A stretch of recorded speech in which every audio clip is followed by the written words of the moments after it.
Hi everyone. Today I going to present the risk management life cycle. Uh, the first is the why we need the risk management life cycle.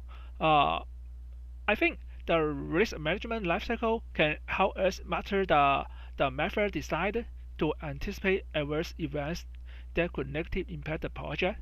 Um, uh, I think in the risk management, the most important challenge is the how to do it. Uh, like the how develop a solution to reach out our project. So right now we have the separate into 5 steps. Uh, we can think it's a 5 step of the risk life cycle. The first is the identification. The second is the assessment. The third is the treatment, and then is monitoring. The last one is the reporting. Okay, let's go over the first, the identification. Identification, it means identify the risks. Um, how to identify the risks? I think we can list the different risks that the project could be faced during its the execution, or we can identify the risk of the project. Like maybe use a brainstorm with use a brainstorm from our team member or the team player to to to to um to to find out what risk we could have, and we can um, study the some previous project in the similar industry, or have overview of the possible risk associated with this type of the project, and then we define uh, the risk characteristic, considering the context in which the project will take place. This is the identification, and then assessment. Assessment is uh, assessing the assessing the risk impact. Consist of the conducting the risk assessment. The goal is to assess the risk level, mean to sort the risk. I mean, like the list the risk and solve it according to the quantity and so I mean is that we sort the risk uh, depend on what the risk quality and the quality criteria that should allow you to categorize risk. We should consider the probability of the risk occurring. So it means we list all different we list all risks from the from top to the below, depending on, according to the quantitative and qualitative qualitativity criteria. That's the assess the risk impact, and then treatment.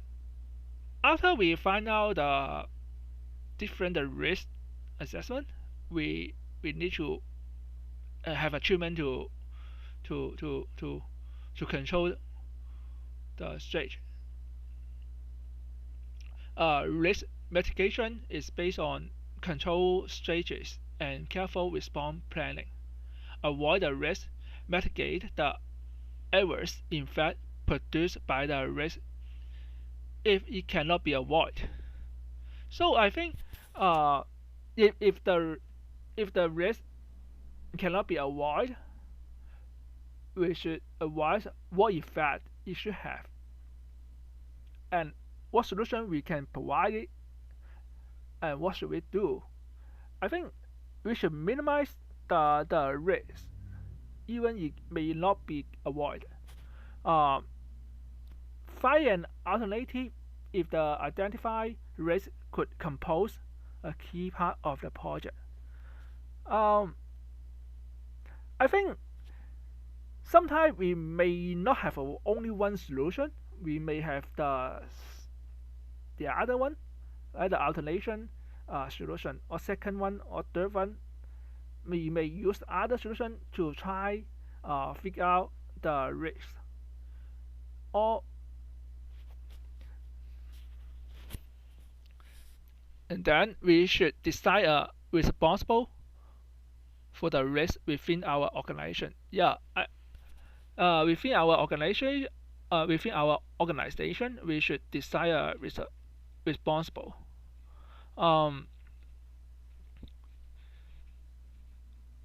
for the risk control, we should have the whole uh desire for it. I mean, just like a solution. You you how to design uh your how design um how to say that just just how to design your solution for avoid the risk or control the risk. That's the treatment. And then uh monitoring. After you decide the action or the treatment, you need to monitor it work or not. Set up a process for checking or monitoring risk throughput the project development. So during the project development, you need to checking it, monitoring it. When have when there some risk occurs, you should um, provide your solution what you already planned to it. This ensure, I mean, that ensure new risks are identified and always controlled. Yeah, we should make all risks under our control. For effective the risk management, the risk register should be updated on a regular basis, and the risk monitoring phase should go on even after the project has ended. Yeah. Um, During our project, whatever is end or not, when we meet the risk, we should um the risk should be registered in the register or and updated on a regular basis. It means the be a record. It can be reviewed for next one or the for other similar risks.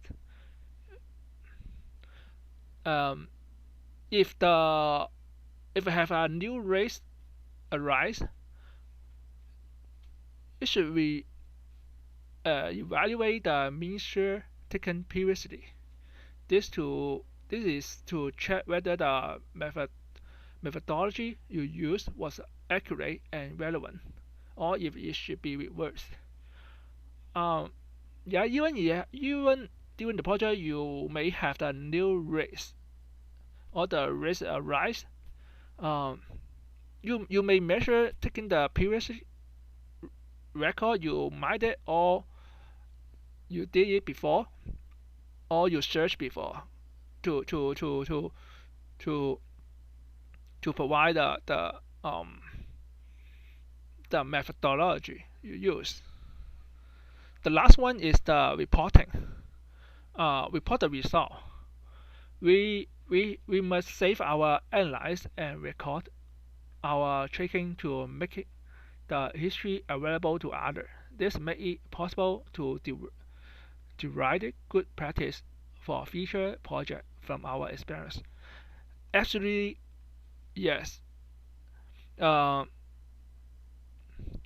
do anything in the project for especially for the risk. We should report the result and save the data and list. Is good for list all risk and a solution for it because it's good. That is the better for future project or for the next one. you just do the record and reporting the result. That is good. In that is uh, the last step for the risk management life cycle. Yeah. Okay. Today I finished the presentation. The reference is from this website. Okay. Thank you. Bye.